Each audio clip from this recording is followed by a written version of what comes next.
Hey, everybody, I'm going to go ahead and read the next chapter of Allies right now. Man, I'll tell you what, the last one I just read to you, it was kind of graphic. That's why I asked you guys the question here at the Operation Neptune. D and Sid and other men were storming the beach in Normandy. And the last thing we heard was that a mortar fell between D and Sid. And that's where we pick up. And this chapter is called The Hedgehog. See what it has for us. The explosion knocked D down and showered him with water and sand and shrapnel. D spluttered in the waves and shook his head as he came back to his senses. There was a crater in the beach between where he was and where Sid had been. But Sid was gone. His friend had been there 1 second and gone the next. Sid! Sid! D cried. Where was he? Had the mortar blown him to pieces? Thrown his body a dozen yards away? D couldn't know. But Sid was gone, and all because D had lost his head. D cowered in the surf, hopelessly overwhelmed. All around him, more boats were unloading soldiers into the storm of bullets and mortars and mines. More bodies floated in the water. More boats burned, the acrid smell of gasoline and gunpowder and smoke filling his lungs. More men lay screaming on the shore. This was hell, and D had to get out of it. Water streamed off him as he stood, and D charged up the beach through the ankle deep surf. He looked for Sid as he ran, but he wasn't there. He wasn't there. Machine guns on the cliffs belched, and bullets hit the sand all around D with a sound like someone sucking in a breath. D felt a warmth in his pants where he'd peed himself, but it didn't matter. Nothing mattered but getting up and getting off the beach. He was too full of adrenaline, too panicked to stop. If he stopped, he would be dead. He had to find cover somewhere and get out of the open. Farther ahead, D saw soldiers lying dead behind the crest of a dune. No, no, they were alive. There was a shell line there where the sea swept away from the dry sand at a steep angle, and the soldiers who'd survived that far found that if they laid flat, with their heads pointed toward the cliffs and their feet toward the ocean, they had a tiny bit of cover. The angle was just low enough for the German machine guns not to hit them, but the shell line was too far away from D. He couldn't see how he would ever make it without being killed.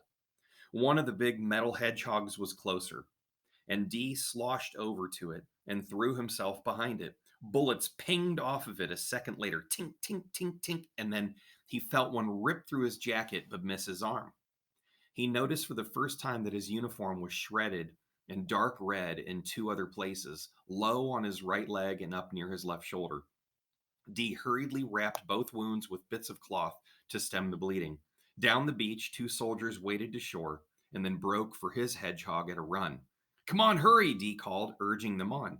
One of the soldiers, plowing through the surf, wore a bulky radio unit on his chest, slowing him down. You can make it, D called to him. The two men were close when bullets kicked up sand around them. Sip, sip, sip, sip, and the radio man went down. I'm hit! I'm hit, he yelled in obvious pain. Medic! The other soldier kept running, and D helped pull him into the shelter of the hedgehog. D was just moving to go get the injured radio man when a soldier with a medic's armband, white with a red cross on it, ran over and went to his knees beside him. There were medics on the beach.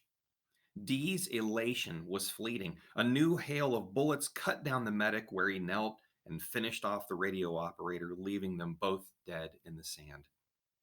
D gasped and recoiled at the horror of it, the awful cruelty of a Nazi gunner who would shoot a wounded man and an unarmed medic. D didn't know when he'd started to cry or when he would ever stop. You have to clear out, the other soldier hiding behind the hedgehog told him. D blinked at him through his tears. What did the man mean? There was plenty of room here for both of them, and everywhere else around them was death and destruction. Why would they ever leave it? The soldier held up a gammon bomb, one of the bulky explosive devices some of them carried. The hedgehog, the obstacle, he said, pointing to the big steel thing that they hid behind. It has a mine on top. I have to blow it up before the tide comes in, keep the boats from hitting them later on. It's my job. You have to get out of here. D couldn't believe it. A mortar hit close by and he flinched. Go back out into that nightmare? It had to be 30 yards to the shell line, but the engineer was already standing to attach his bomb. D had to find some other shelter, but where? This was madness.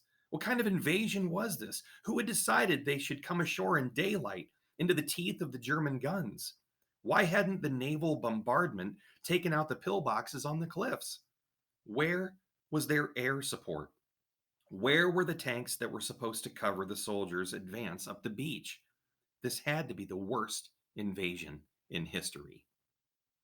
Guys, that is the end of that section.